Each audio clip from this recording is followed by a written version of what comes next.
Okay, so now I have cleared all notations. So okay, again let's start understanding how does it work.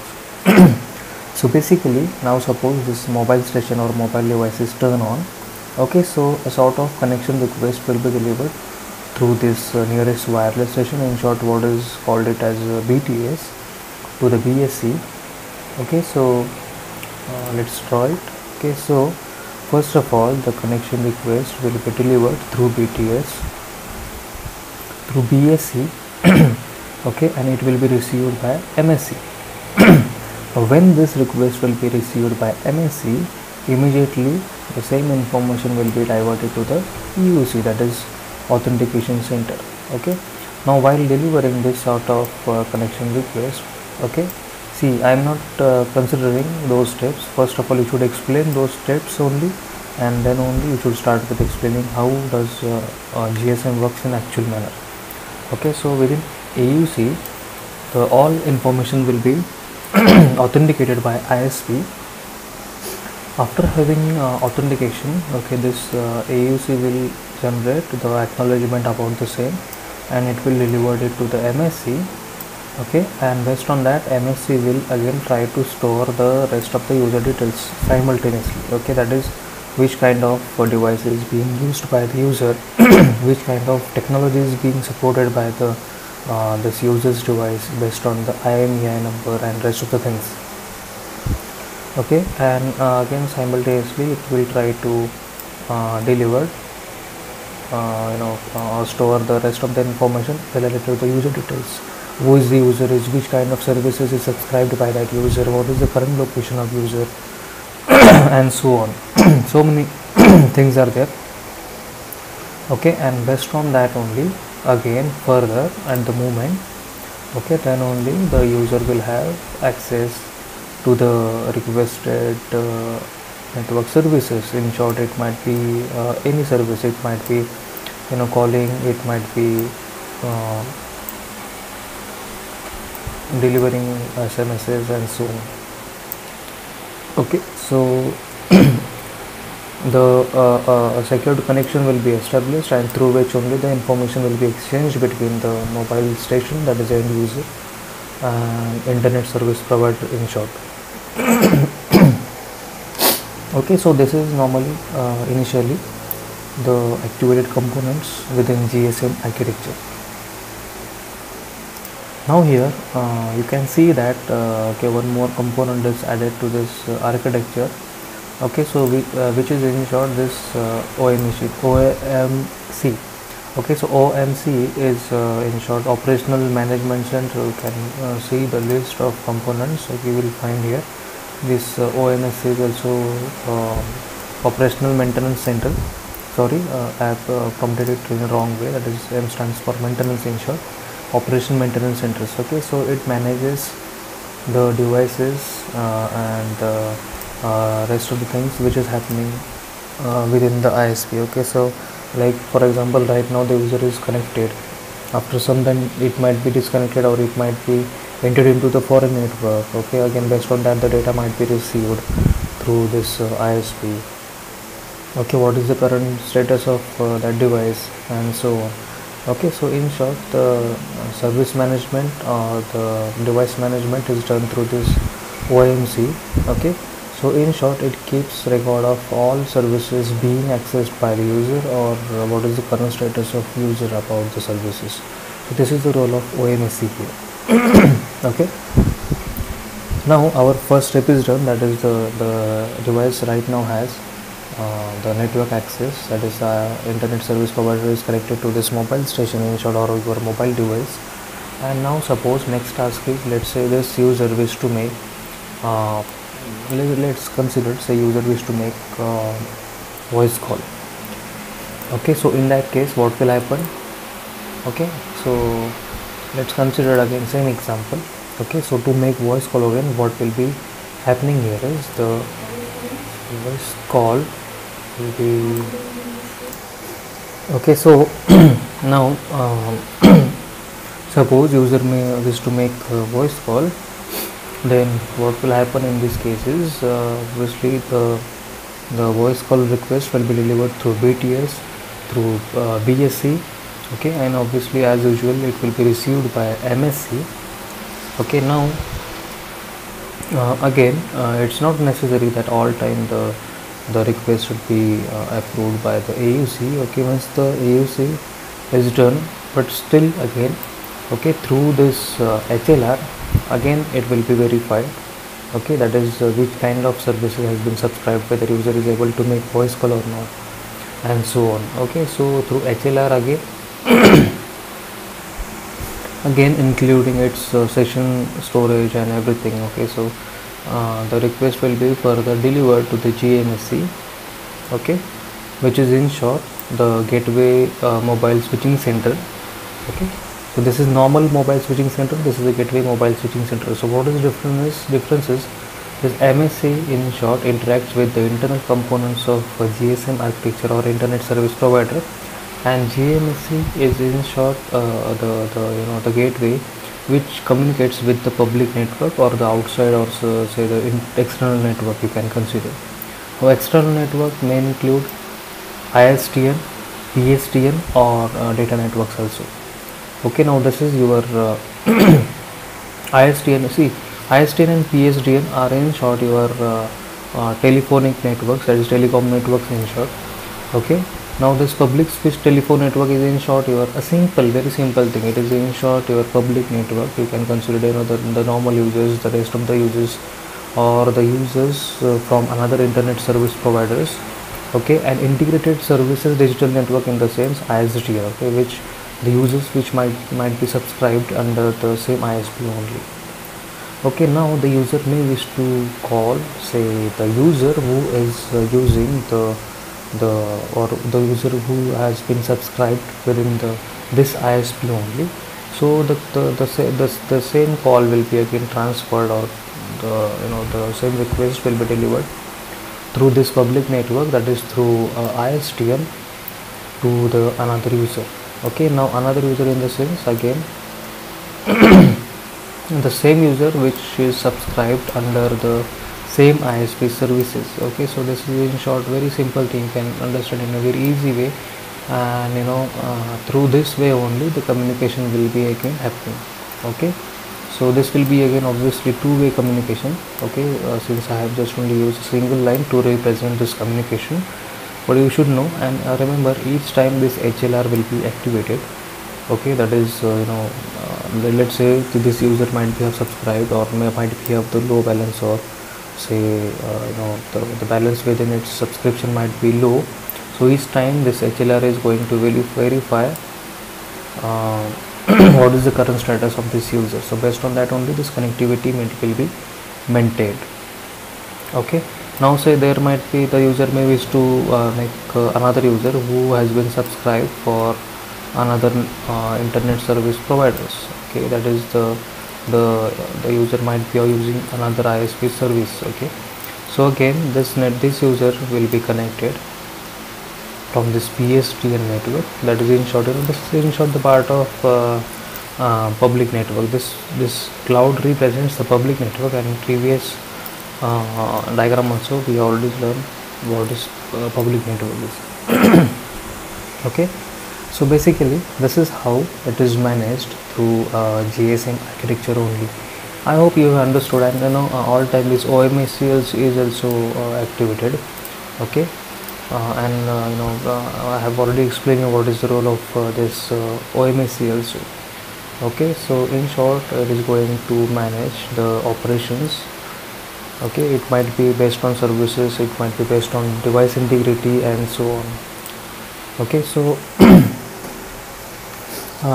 this is how your GSM calling works. Okay, in short there is one more service is also available, which is nowadays integrated with your basically GPRS architecture and GSM also. Okay, but in traditional days, okay, this GSM was used to deliver the that kind of services only. Okay, very simple example, that service is nothing but your simple SMS service, that is short messaging service. Okay, that's why I have included this data network part here also within the public network part. Okay, So basically, how does the SMS will be again delivered? Again in similar manner. Okay, once the user will be connected, user will have network access, okay, to the through GSM architecture. And let's say in third I'm considering third example. First example I had explained you, that is this user wishes to make a voice call to the another user who has been subscribed or available within this ISP's network only. Okay, so both of them, this ISP's network will be considered as home network. Another example I had explained you again, if this user wishes to make voice call to the user who has been subscribed under another ISP services. So through PSDN, how does it is going to communicate? I had already explained you. Okay, now third example is, let's say this user wishes to deliver an SMS through this GSM architecture. In traditional days, just only GSM was used, remember. Nowadays, in association with the GPRS, okay, here next part comes here as a GPRS. So in association with GPRS only, the SMS service nowadays it is being used, which is purely based on data network only. Okay, so let's consider again the example where user wishes to deliver the message. Okay, so in that case, what will happen? Again, the message data will be delivered. See, this is a pure text message only, not multimedia. Okay, so through BSC, obviously, that is first of all through BTS, it will be delivered through BSC. Okay, now again through MSC, again it will be verified from HLR. Again it will be delivered from MSC to GMSC, and through data network, okay, it will be delivered further to the whoever with the end user is available within the network. Okay, so that end user will receive this information accordingly. That is what your be, it might be text message. Okay, very simple, that is SMS service. Okay, so I hope you have understood the three examples. You can consider either of the example, okay, to explain this service. Now remember, okay, this the difference between the previous and this one is, this is just only one way communication can happen for this kind of example where the data network is used. Okay, that is at a time this user can send the data, and in next time suppose this user may wish to send some data. So again through another communication channel, the information from that end user will be received. Okay, this example is we have considered the example for delivering SMS only. Okay, so I hope you have understood in a very better way, that is how does this GSM network works.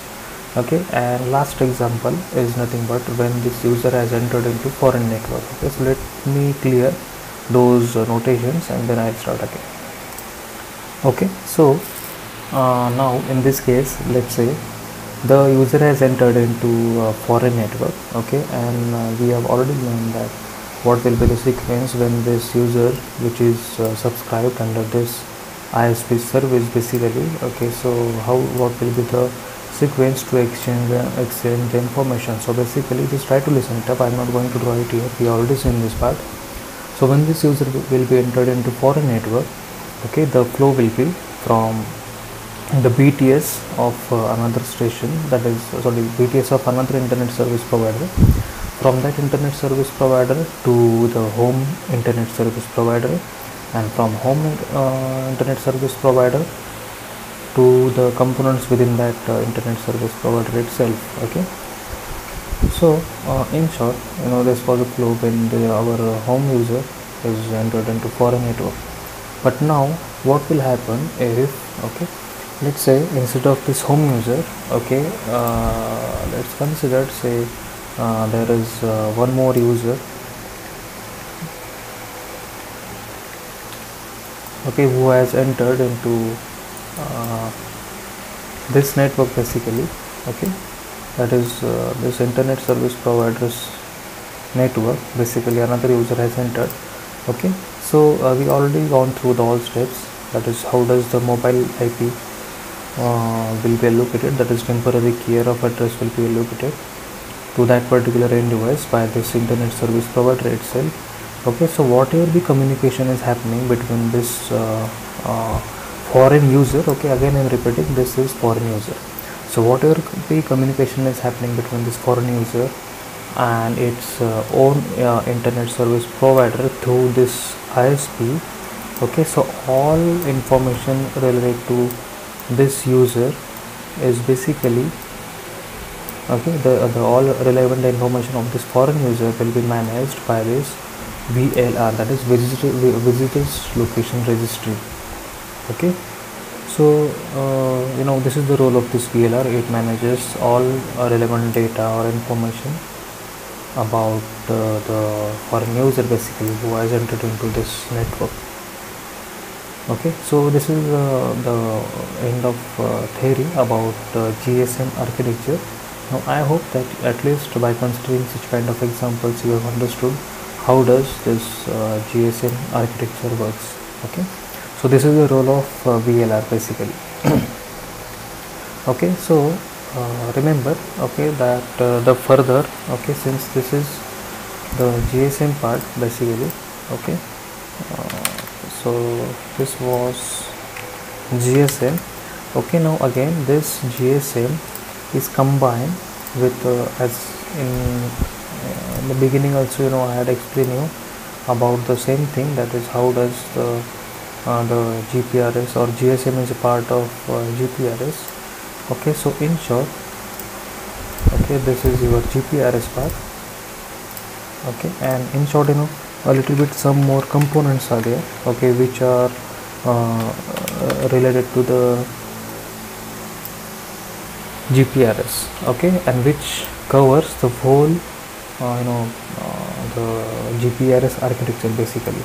So this is GPRS and this is GSM, okay, which combinedly forms GPRS architecture. Now, so a little bit, there are some differences, some additional components are included in this GPRS. Okay, as I have already told you that, okay, the first, okay, if you go through this list, okay, here so till GGSM, okay, here basically, okay, all components are related to the GPRS architecture. Okay. Now I would like to mention one some relevant information, that remember, this data network is different thing. Okay, data network in the sense, if let's say this user wishes to send SMS, so during traditional days through this data network only such kind of information was exchanged between two end devices.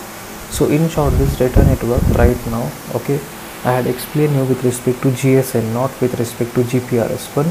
When the thing comes related to the internet basically, so again based on that, this data network's role will be changed. Okay, so don't get confused.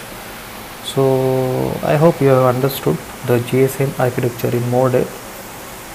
So possibly probably in next lecture I will try to explain you the GPRS architecture in more depth, okay, where it is included with two additional components here. Okay, so and before starting with the GPRS architecture itself, I will try to cover again the previous thing also, that is again I will try to rewind the same thing, how does all steps occurs within the first 10 minutes, and then we will start with the GPRS architecture. Okay, and it will be included with this GSM diagram as well as some additional components of this GPRS. So don't forget to continue my next lecture session after understanding this lecture session. Okay, thank you.